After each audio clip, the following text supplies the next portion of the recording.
আরে এটা হাতে কি? এটা সামনে কি রাখা ছিল? আরে এটা তো সান্ডার তেল। আরে গুই সাপের মতো। আরে ভাই, এটা তো পুরো মাথা পুরো আউলাই যাবে দেখা। ভাই এটার কাজ কি? কেউ জানলে কেউ জানাবেন। কমেন্টে একটু জানায় যাবেন। ভাই রুমটা এত অন্ধকার কেন? আর বোতলের মধ্যে কি আছে? এটা তো মনে হয় হালুয়া। বাদ দাও। আসসালামু আলাইকুম সবাইকে, কেমন আছেন? আশা করি আপনারা সবাই ভালো আছেন। ভাই আজকে আমার ১ম ব্লগ, ভয়ও লাগতেছে। কেমন না কেমন জানি হয়। আর আপনি তো জানেন যে মানুষে কেমনে কি কয়। ভাই খারাপ হইলে ভাই কিছু কয়েন না ভাই। আমার জীবনের ১ম ব্লগ আছে। যদি কোনো ভুল ত্রুটি হয়ে যায় তাহলে ক্ষমা ক্ষমা করে ক্ষমা সুন্দর দৃষ্টিতে দেখবেন।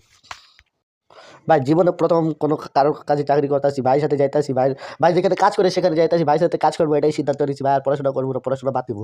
এটাই আমার লাস্ট সিদ্ধান্ত ভাই। পরীক্ষা কেমন না কেমন জানি হইছে আল্লাহই জানে। পরীক্ষা ঠিক মতো দিয়েছি, স্যার নাম্বার দিবে কি দিবে না স্যারই জানে। এখন যাইতাছি ভাইয়ের সাথে কাজে, সিদ্ধান্ত নিয়েছি যে ভাইয়ের সাথে কাজ করবো, যা টাকা পয়সা আসবে তা দিয়ে ঘরে চালাবো। আর আমুরে কিছু টাকা পয়সা দিবো, আমি কিছু টাকা পয়সা রাখবো।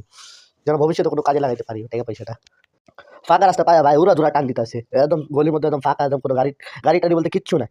এই কারণে একদম টান দিতেছে। আমি তো পুরো ঠান্ডায় পুরো শেষ, একদম পুরো জমে যাইতেছি। আমি তো তোর আমি মুখের মধ্যে মাস্কও পরি নাই, মাথায় যে টুপি হয় ওইটাও দিই নাই। একদম পুরো ঠান্ডা পড়ে, একদম পুরো শরীর একদম কাঁপায় দিতেছে। এখন ভাই কইতাছে যে আস্তে চালাইতে ভাই তো হুনতাইছে না, শুধু টান দিতেছে, উড়াধুরা টান দিতেছে। গলি ফাঁকা পাইতেছে, একদম টানের উপরে কোনো কথাই নেই। ভাই এখন মেন মজা হলো সামনে এখন সামনে যায় যে ৩ রাস্তায় যে মুখ আছে, ৩ রাস্তা মোড় আছে, ওইখানে ভাই নামাই দিবে, যে বলবে যে তুই রাস্তা পার হ, তাহলে সাজান আমরা ধরে একটা মামলা দিয়ে দিবে, কারণ তুই তো হেলমেট পরস নাই। আর আমি তাড়াতাড়ি তো আমি হেলমেট ভুলে গেছি বাসায়, যার কারণে ভাই আমার নামায় বলছে তুই রাস্তা পার হ, আমি ওইদিকে তুই যা, ওইদিকে একটা রোড আছে ওইদিকে খাড়া থাক, আমি আইতাছি ওটা ঘুরাই, যেমনি আমি তোরে নিয়ে তারপরে টান দিব, কারণ তোরে নিয়ে গেলে সমস্যা। সাজান যদি একবার দেখতে আনে তাহলে মামলা দিবে। ভাই আমিও কিছু বলি না, আমি চুপচাপ দাঁড়াইছিলাম যে কখন গাড়ির ছা দিবে, কখন আমি রাস্তা পার হবো। গাড়ি যেন দেখি যে রাস্তায় ফাঁকা পাইছি, যে এখন চলা শুরু করছি, রাস্তা পার হইতেছি। যে গাড়ি ওর উপরে থামছে, সামনে পুলিশের গাড়ি ছিল, যার কারণে আমি মোবাইলে ঠিক মতো আমি ধরতে পারি না, কারণ পুলিশ দেখলে যদি কোনো কিছু কয় তাহলে, এই কারণে আমি একটু ভয়, আমি কিছু বলি না। পিছনে পুলিশের গাড়ি ছিল দেখতে।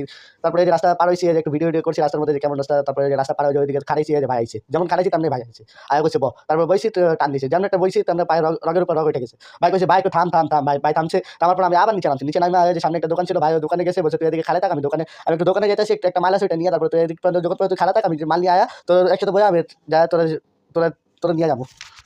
ওই যে আমার ভাই দোকানের ভিতরে হেডফোন মনে হয় হেডফোন কিনতে আছে, আমি বাড়ায় খাড়ায় দেখতে আসি। ভাই আমার তারপরে ভাই একদম আমার বয়া বলছে বসে একদম রাস্তার মধ্যে টান দিছে, রাস্তার মধ্যে যা জ্যাম। এখন তো ফাঁকা আছে কিন্তু সামনে অনেক জ্যাম, মানে হুন্ডা যে ঠিক মতো চালাবে অটুকু সুযোগ নেই। একদম সামনে আর উপরে একটা চাচা আছে, ওই রাস্তার মধ্যে খাড়া ছিল, ওই কইতা যে চাচা সরে যান, হয়তো সতাইছে না, হয়তো মানে একদম একবার হুন্ডা পুরো হান্দায় দিবে। আর আমার ভাইরও কইছে ভাই ঠিক মতো চালাই না, আশেপাশে গাড়ি আছে, ওরে কইতাছি ভাই একটু আস্তে। আর এমনি তো আমার শরীর পুরো একদম পুরো কাঁপানি উঠছে। আর ওর উপরে যে সুইটার যে পড়ছে, সুইটারের ভিতরে হাওয়া ঢুকে, কারণ সুইটার একটু বড় ছিল, তার কারণে একটু হাওয়া ঢুকে ভিতরে।